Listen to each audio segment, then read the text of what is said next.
झारखंड मुक्ति मोर्चा का अनुसांगिक विंग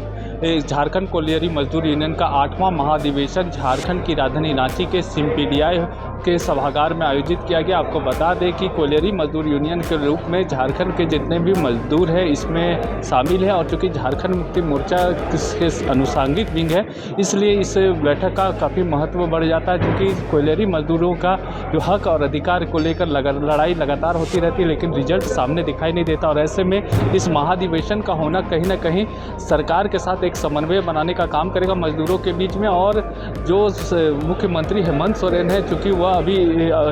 जो कोलियरी मजदूर यूनियन के अध्यक्ष शिबू सोरेन के इलाज में व्यस्त है और इसी को लेकर उन्होंने लाइव वीडियो कॉन्फ्रेंसिंग के माध्यम से उन्होंने अपना संदेश देने का काम किया। मौके पर क्या कुछ कहा गया, आइए आपको सुनाते हैं। एकजुटता का एक परिचय का यह आज समय है कि हम आने वाला समय में अपने मजदूर भाइयों के साथ कितने मजबूती के साथ और किस रूप में आगे काम करेंगे। साथियों, बहुत चुनौती के बाद आदरणीय निधन गुरु जी के बलिदानों के बाद, स्वर्गीय विनोद बिहारी माथुर जी के योगदान के बाद आज कुछ लोग हम लोगों के बीच में हैं, कुछ लोग हम लोगों के का साथ छोड़ चुके हैं, लेकिन आज भी जो संघर्ष है वो संघर्ष निरंतर आज चल रहा है। महाधिवेशन संपन्न हो रहा है और पहली पाली में झारखंड कोलियरी मजदूर यूनियन और श्रमिक संघ का जो संगठनिक ढांचा है, जो स्वरूप है और जो कार्य संगठन को सौंपे गए थे उसकी समीक्षा हुई है। अध्यक्षीय मंडली और संचालन मंडली के निर्देश पर आगे का भी कार्यक्रम इस महाधिवेशन में तय किया जाएगा और ये पहला महाधिवेशन है झारखंड कोलियरी मजदूर यूनियन का और श्रमिक संघ का, जिसमें माननीय गुरुजी जो इस यूनियन के अध्यक्ष हैं उनकी उपस्थिति नहीं हो पाई है और उनके अस्वस्थ रहने के कारण जो उत्साह हम लोग में होना चाहिए था इस यूनियन को लेकर के, महाधिवेशन को लेकर के, वो उत्साह हम लोगों के अंदर में आप लोग नहीं देख पा रहे हो। क्योंकि माननीय गुरुजी जब यहाँ पर उपस्थित रहते हैं तो हम लोगों के अंदर में एक स्वतः स्फूर्त ऊर्जा आ जाता है और उस ऊर्जा से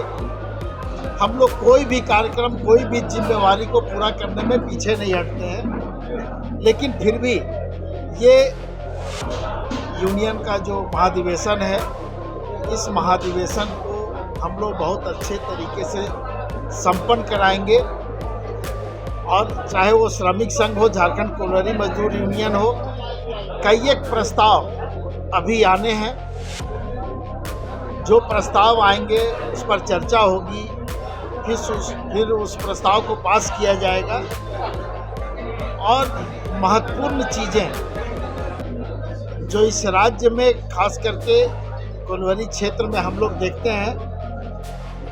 विस्थापन का, तो उसकी लड़ाई पार्टी के स्तर पर, यूनियन के स्तर पर हम लोग लगातार लड़ते आए हैं और आगे भी लड़ने का हम लोग संकल्प इस महाधिवेशन में लेंगे। मजदूरों के हित में जो भी बेहतर निर्णय हो सकता है, जो भी बेहतर हम लोग काम कर सकते हैं, उस दिशा में यूनियन के सारे पदाधिकारी काम करेंगे और आने वाले दिनों में मजदूरों को कैसे हम मैनेजमेंट के माध्यम से, चाहे वो CCL हो, ECL हो, BCCL हो या हमारे श्रमिक संघ के जो लोग हैं, उनको कैसे यूनियन के माध्यम से हम लाभ पहुंचा पाएँ, उनके हित के लिए कैसे काम कर पाएँ, इन सारे चीज़ों पर अभी हम लोग चर्चा भी करेंगे और आगे का कार्यक्रम भी तय करेंगे। झारखंड कोलियरी मजदूर यूनियन और झारखंड श्रमिक संघ का महाधिवेशन संपन्न हो रहा है और झारखंड कोलियरी मजदूर यूनियन और झारखंड श्रमिक संघ और हमारा जो दल है झारखंड मुक्ति मोर्चा, हम लोग लगातार मजदूरों और विस्थापितों के अधिकार को लेकर के हम लोग संघर्ष करते रहे और आज की इस महाधिवेशन में भी मजदूरों और विस्थापितों के अधिकार को लेकर के हम लोग संघर्ष को लेकर के हम लोग रणनीति बना रहे हैं और विशेष करके निजीकरण को लेकर के कोल इंडिया का जो निजीकरण जो मोदी सरकार जी ने जो निर्णय लिया है और विशेष करके जो श्रम अधिनियम में जो संशोधन किया गया है, मजदूरों का अधिकार को कटौती करके 4 सर्विस कोड को जो मोदी जी जो लागू कर रहे हैं देश में, झारखंड कोलियरी मजदूर यूनियन हम लोग पूरे शक्ति के साथ उसका हम लोग विरोध कर रहे हैं और संयुक्त मोर्चा के द्वारा राष्ट्रीय स्तर का जो 9 जुलाई को राष्ट्रव्यापी एक दिन का जो हड़ताल का जो आह्वान किया गया है, झारखंड कोलियरी मजदूर यूनियन और झारखंड श्रमिक संघ भी उसमें शामिल होगा।